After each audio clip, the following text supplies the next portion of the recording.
Happy Friday! Yay! Guess what? Hulaan nyo kung ano tong lulutuin ko. Ano ba to? Eggplant? Tada! And, puro na ako ano ha. Yan. And, itlog. Ano sa palagay nyo?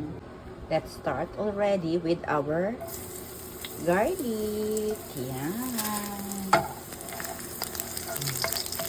Ayan, garlic tayo. Ito ang aking ulam for today. And I'm gonna have some rice. Cause, when you say Friday, it's a cheat day. Pag na natin ang ating onions. Lots and lots of onions. Siyempre, konti lang. One serving lang. This is our tomato. Ayan. Here you go.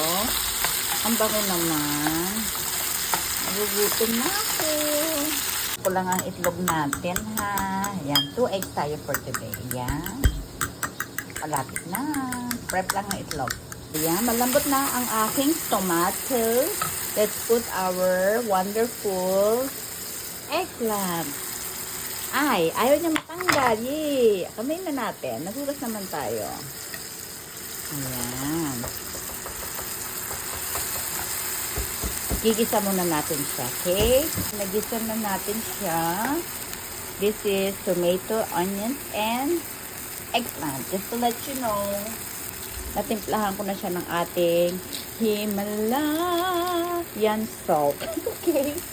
So, natimplahan ko na. So, konti na lang ang nilalagyan ko na ng egg. Guys, eto na si Egg Lalu. Ayan na siya. Makikijoin na siya sa ating ginigisang kamatis, sibuyas, and eggplant. So, eggplant, say hello to eggs. Eto na tayo. Yes. Ayan. Ayan. Sige. So, we're gonna take out today, Friday, because we deserved it. We worked so hard for the whole week. So, cheat day would be Friday. Not Saturday, not Sunday, Monday, Tuesday, Wednesday, but Friday. Yan, guys. Oh, ayan. Voila. My menu for today's lunch at work.